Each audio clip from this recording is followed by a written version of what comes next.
ஒரு எம்சிபி நீங்க வாங்க போறீங்க அப்படின்னா இந்த ரெண்டு விஷயத்த முக்கியமா நீங்க தெரிஞ்சு வச்சுக்கணும். ஒன்னு, நம்ம எந்த இடத்துல எம்சிபி பயன்படுத்த போறோமோ அந்த லோடுக்கு தகுந்த மாதிரியான கரண்ட் ரேட்டிங் உள்ள எம்சிபியா பார்த்து சூஸ் பண்றது. ரெண்டாவது, எந்த இடத்துல நம்ம எம்சிபி பயன்படுத்த வரோமோ அந்த லோடுக்கு தகுந்த டைப் எம்சிபியை பார்த்து சூஸ் பண்றது. ஸோ எம்சிபியை பொறுத்த வரைக்கும் BCDKZ அப்படின்னு 5 டைப் எம்சிபி வந்து இருக்கு. ஒவ்வொரு டைப் எம்சிபியும் ஒவ்வொரு விதமான லோடுக்கு தகுந்தாற் போல அதை டிசைன் பண்ணியிருப்பாங்க.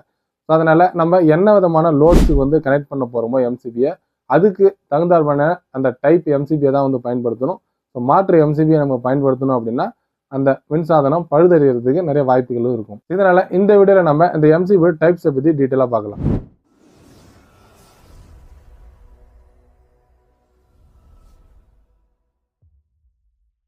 ஒரு எம்சிபியோட வேலை என்னன்னா, நம்ம எந்த சர்க்கியூட்ஸ்ல எம்சிபியை கனெக்ட் பண்றோமோ அந்த சர்க்கியூட்ல இருக்கிற லோட் ஓவர்லோடு கண்டிஷன்லையும் ஷார்ட் சர்க்யூட் கண்டிஷன்லையும் அது பழுதடையாம தடுக்கிறதுக்காக தான் இந்த எம்சிபி பயன்படுது. ஸோ எம்சிபியோட மேற்பகுதியில் கொடுத்துருக்கூடிய அந்த கரண்ட் ரேட்டிங் எதை குறிக்கும் அப்படின்னா அந்த எம்சிபியோட ரேட்டட் கரண்ட் கெப்பாசிட்டியை வந்து குறிக்கும். ஸோ அதுக்கு பக்கத்தில் இருக்கக்கூடியது அந்த எம்சிபியோட டைப்ஸ் வந்து குறிக்கும். ஸோ இந்த எம்சிபியில் இருக்கக்கூடிய அந்த டைப்ஸ் எதை டிபெண்ட் பண்ணி ஒர்க் ஆகும் அப்படின்னா, இந்த எம்சிபி ஷார்ட் சர்க்யூட் கண்டிஷன்ல எவ்வளவு ஆம்பியர் ரேஞ்சில் எவ்வளவு டைம்ல ட்ரிப் ஆகணும் அப்படிங்கிறது ஒவ்வொரு டைப்ஸ் எம்சிபிக்கும் அதோட ரேஞ்ச் அண்ட் டைம் வந்து மாறுபடும். இதுதான் ட்ரிப்பிங் கர்வ் அப்படின்னு சொல்லுவோம். ஸோ எம்சிபியில இருந்து நமக்கு ரெண்டு விதமான ப்ரொடெக்ஷன் கிடைக்குது. ஒன்று overload tripping, short circuit tripping. Overload ட்ரிப்பிங்ல வந்து அது ட்ரிப் ஆகிறதுக்கு எடுத்துக்கூடிய டைம் அப்படிங்கிறது பார்த்தீங்கன்னா ஒரு குறிப்பிட்ட நேரம் அதிகமாகவே எடுத்துக்கும். பட் ஷார்ட் சர்க்யூட் டைம்ல தான் அது இன்ஸ்டன்டா ட்ரிப் ஆகும். ஓவர்லோடு கண்டிஷன்ல ட்ரிப் ஆகிறதுக்கு ஏன் எம்சிபி டைம் எடுக்குது அப்படின்னு கேட்டீங்கன்னா, எம்சிபியை பொறுத்த வரைக்கும் அது ட்ரிப் ஆகிறதுக்கான அந்த மெக்கானிசம் அப்படிங்கிறது ஷார்ட் சர்க்யூட்டுக்கு ஒரு மெக்கானிசமும் அது ஓவர்லோடுக்கு ஒரு மெக்கானிசம் வந்து பயன்படுத்திருப்பாங்க. ஓவர்லோடை பொறுத்த வரைக்கும் அதில் ஒரு பைமெட்டல் ஸ்ட்ரிப் பயன்படுத்தியிருப்பாங்க. அந்த பைமெட்டல் ஸ்ட்ரிப் வழியா அந்த எம்சிபியோட ரேட்டட் கரண்ட்டை விட அது குறிப்பிட்ட கரண்ட் அதிகமாக போகும்போது அது பெண்டாக ஆரம்பிக்கும். அது பெண்ட் ஆகிறது மூலியமா தான் அதோட ட்ரிப்பிங் மெக்கானிசம் வந்து ஒர்க் ஆகுது. ஸோ இந்த எம்சிபி எப்படி வேலை செய்யுது, அதில் இருக்கக்கூடிய இன்டர்னல் பார்ட்ஸஸ் என்னென்ன பயன்படுத்திருக்காங்க, எப்படி வந்து ஷார்ட் சர்க்யூட்ல ட்ரிப் ஆகும், எப்படி ஓவர்லோடில் ட்ரிப் ஆகும் அப்படிங்கிறத பற்றி நான் ப்ராக்டிக்கலாக ஒரு ஃபுல் வீடியோ நம்ம சேனலில் பதிவு பண்ணியிருக்கேன். அந்த வீடியோ லிங்க்கை வந்து பார்த்தீங்கன்னா ஐ பட்டன்லையும் இந்த வீடியோ எண்ட்லையும் வந்து கொடுக்குறேன். அதை பார்த்தீங்கன்னா உங்களுக்கு ஒரு எம்சிபி எப்படி ஒர்க் ஆகுது அப்படிங்கிற உங்களுக்கு ப்ராக்டிக்கலான ப்ராப்பராக உங்களுக்கு புரியும். எம்சிபியான ஓவர்லோட் ட்ரிப்பிங்கான அந்த டைம் அந்த ஆம்பியர் ரேஞ்ச் அப்படிங்கிறது ஒரு ஓவர்லோட் ஸ்டாண்டர்ட் அப்படிங்கிறது இருக்கு. அதை பொறுத்து தான் எம்சிபி ஓவர்லோட் கண்டிஷன் ட்ரிப் ஆகும். இப்போ ஓவர்லோடு ஸ்டாண்டர்ட் அப்படின்னு எடுத்துக்கிட்டோம்னா அந்த எம்சிபியில் இருக்கக்கூடிய அந்த ரேட்டட் கரண்ட்டை விட 1.15 இல்லைன்னா 1.45 மடங்கு அதிகமான கரண்ட் ஃப்ளோ ஆகும்போது அது ஒரு ட்ரிப் ஆகிறதுக்கு எடுத்துக்கூடிய டைம் வந்து 15 செகண்ட் வரைக்கும் எடுத்துக்கும்.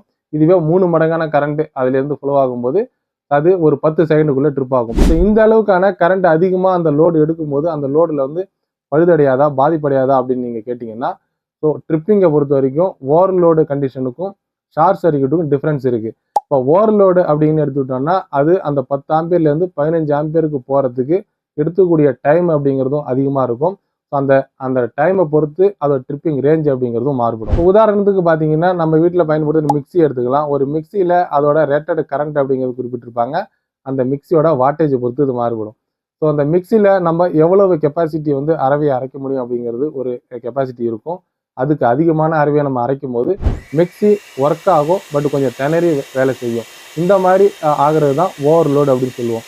அப்போ அதோட ரேட்டட் கரண்ட்டை விட அது எந்த அளவுக்கு லோடு அதிகமாக நம்ம கொடுக்கறது மூலிமா அது திணற ஒர்க் ஆகுதோ அதோட ரேஞ்ச் வந்து பார்த்தீங்கன்னா அதிகமாகிட்டே போகும். ஸோ அந்த டிஃப்ரென்ஸை தான் வந்து ஓவர்லோடு ஸ்டாண்டர்டில் கொடுத்துருப்பாங்க. அந்த டிஃப்ரென்ஸ் படி தான் அது ட்ரிப் ஆகிற டைம் அப்படிங்கிறதும் மாறுபடும். ஸோ அந்த மிக்சியுமே நம்ம குறிப்பிட்ட நேரத்துக்கு அந்த ஓவர்லோடில் ரன் பண்ணக்குள்ள அதில் இருக்கக்கூடிய ஓவர்லோட் தெர்மல் சுவிட்ச் பார்த்தீங்கன்னா ட்ரிப் ஆகும். இதே போல தான் பிரேக்கர்லையும் நடைபெறும். ஸோ குறிப்பிட்ட நேரத்துக்கு பிறகு தான் ஓவர்லோட் ட்ரிப்பிங் அப்படிங்கிறது நடைபெறும். ஆனால் ஓவர்லோடு கண்டிஷனில் ட்ரிப் ஆகிறதுக்கும் ஷார்ட் சர்க்யூட் ட்ரிப் ஆகிறதுக்கும் வித்தியாசங்கள் இருக்குது. ஷார்ட் சர்க்யூட் டைமில் அது கன்சப்ஷன் ஆகக்கூடிய அந்த கரண்ட் அப்படிங்கிறது அதிகப்படியான அமௌண்ட்டான கரண்ட்டை வந்து கன்சியூம் பண்ணும். இந்த மாதிரியான சர்ஜ் கரண்ட் போகும்போது அதில் பயன்படுத்தக்கூடிய நம்ம ஒயரிங்ஸ் எல்லாமே வந்து பழுதடைறது வாய்ப்பு இருக்கும். அதெல்லாம் தடுக்கிறதுக்காக தான் ஷார்ட் சர்க்யூட் ட்ரிப்பிங் வந்து ஏற்படும். இந்த ஷார்ட் சர்க்யூட் ட்ரிப்பிங் அப்படிங்கிறது இன்ஸ்டன்ட்டாக வந்து நடைபெறணும். ஸோ அப்போ ஓவர்லோடு கண்டிஷனுக்கும் ஷார்ட் சர்க்யூட் கண்டிஷனுக்கும் அதோட ட்ரிப்பிங் ரேஞ்ச் அப்படிங்கிறது மாறுபடும். ஒரு பி டைப் எம்சிபியை பொறுத்த வரைக்கும் அதில் கொடுத்துருக்கூடிய அந்த ரேட்டட் கரண்ட்டை விட ஷார்ட் சர்க்யூட் கண்டிஷனில் அது 3லேருந்து 5 மடங்கு கரண்ட் அதிகமாக கன்சியூம் பண்ணும்போது 0.04 செகண்ட்ஸ்லேருந்து 1 செகண்ட்ஸுக்குள்ளே இது ட்ரிப் ஆகும். இந்த மாதிரியான பி டைப் எம்சிபி எங்கெல்லாம் பயன்படுத்துவாங்கன்னா, ரெசிஸ்டிவ் லோடு எங்கே நம்ம யூஸ் பண்ணுறோமோ அந்த இடங்கள்ல பி டைப் எம்சிபியை பயன்படுத்துவாங்க. இப்போ ரெசிஸ்டிவ் லோடு அப்படின்னு கேட்டிங்கன்னா, அதாவது நம்ம பயன்படுத்துகிற லைட்டிங்ஸ் லைட்டு சம்மந்தமான லோட்ஸு, ஹீட்டர் சம்மந்தமான லோட்ஸ் எல்லாமே வந்து பார்த்தீங்கன்னா ரெசிசிவ் லோட்ஸில் வரும். இப்போ வீடுகள் எல்லாம் இப்போ நம்ம லைட்டிங் சர்க்யூட்ஸுக்கு இந்த பி டைப் எம்சிபியை பயன்படுத்தலாம். இப்போ சி டைப் எம்சிபியை பார்த்தீங்கன்னா அதில் கொடுத்து விட அந்த ரேட்டட் கரண்ட்டை விட ஷார்ட் சர்க்யூட் கண்டிஷனில் அது 5லிருந்து 10 மடங்கு கரண்ட் அதிகமாக போகும்போது 0.04 செகண்ட்ஸ்லேருந்து 5 செகண்ட்ஸ்க்குள்ளே ட்ரிப் ஆகும். இப்போ சி டைப் எம்சிபி எங்கெல்லாம் பயன்படுத்தலாம் அப்படின்னா இண்டக்டிவ் லோட்ஸில் வந்து பயன்படுத்துவாங்க. அதாவது மோட்டார் சம்பந்தமான லோட்ஸ் எல்லாமே வந்து சி டைப் எம்சிபி பயன்படுத்துவாங்க. நம்ம வீடுகளில் பயன்படுத்தக்கூடிய மோட்டராக இருக்கட்டும், இல்லை அக்ரியில் பயன்படுத்துகிற மோட்டராக இருக்கட்டும், இல்லை இண்டஸ்ட்ரியலில் பயன்படுத்துகிற மோட்டர்ஸாக இருக்கட்டும், அந்த இடங்களில் வந்து சி டைப் எம்சிபி வந்து பயன்படுத்துவாங்க. டி டைப் எம்சிபியை பொறுத்த வரைக்கும் அதில் கொடுத்துருக்க அந்த ரேட்டட் கரண்ட்டை விட அது 10லேருந்து 20 மடங்கு அதிகமான கரண்ட் கன்சியூம் பண்ணும்போது 0.04 செகண்ட்ஸ்லேருந்து 3 செகண்ட்ஸுக்குள்ளே ட்ரிப் ஆகும். ஸோ இந்த மாதிரியான டி டைப் எம்சிபி எங்கே வந்து பயன்படுத்துவாங்க அப்படின்னா நம்ம வெல்டிங் மிஷின்ஸுக்கு வந்து டி டைப் எம்சிபியை தான் பயன்படுத்துவாங்க. அதே போல் இண்டஸ்ட்ரியல்ஸில் ஹெவி லோட்ஸ் உள்ள இடங்களில் வந்து டி டைப் எம்சிபி பயன்படுத்துவாங்க. அண்ட் டிரான்ஸ்ஃபார்மர்ஸ் லோட்ஸுக்குலாம் வந்து டி டைப் எம்சிபி பயன்படுத்துவாங்க. வெல்டிங் மிஷின்ஸ் அப்படின்னு எடுத்துக்கிட்டிங்கன்னா நம்ம சேனல்லேயே நிறைய நண்பர்கள் வெல்டிங் மிஷினுக்கு என்ன விதமான பிரேக்கர் பயன்படுத்துது அப்படிங்கிறது கேட்டிருந்தீங்க. ஸோ டி டைப் எம்சிபியை நீங்கள் பயன்படுத்தலாம். இப்போ வெல்டிங் மிஷினில் ஏன் டி டைப் பயன்படுத்தணும் அப்படின்னா இதுக்கான அந்த ஆம்பியர் ரேஞ்ச் அப்படிங்கிறது பார்த்தோம்னா கொஞ்சம் அதிகமாக இருக்கும். அண்ட் ட்ரிப்பிங் டைம் ரொம்ப கம்மியாக இருக்கும். இப்போ வெல்டிங் மிஷின்ஸ் எல்லாம் வந்து நம்ம வெல்டு அடிக்கும்போது அதுவும் வந்து ஒரு ஷார்ட் சர்க்யூட் கான்செப்டில் தான் வந்து ஒர்க் ஆகும். நம்ம வெல்டு பண்ணும்போது பார்த்தீங்க அப்படின்னா அதோட ஆம்பியர் ரேஞ்ச் அப்படிங்கிறது சடனாக இன்க்ரீஸ் ஆகும். இதை தான் வந்து ஹை சர்ஜ் அப்படின்னு சொல்லுவோம். அதாவது சர்ஜி கரண்ட்.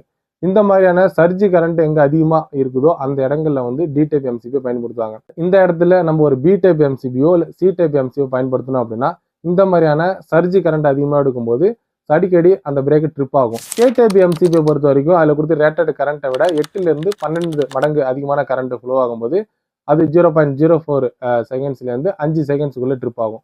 ஸோ இந்த கே டைப் எம்சிபியும் சேம் வந்து சி டைப் எம்சிபி போல தான். ஸோ மோட்டார் லோட்ஸுக்கெல்லாம் வந்து இதை பயன்படுத்துவாங்க. அதே போல் வந்து ஹை சர்ஜி அதிகமாக இருக்கிற இடங்கள்லையும் வந்து பயன்படுத்துவாங்க. ஸோ கே டைப் எம்சிபி அப்படிங்கிறது ரொம்ப ரேராக தான் வந்து கிடைக்கும். ரேராக தான் வந்து பயன்படுத்துவாங்க.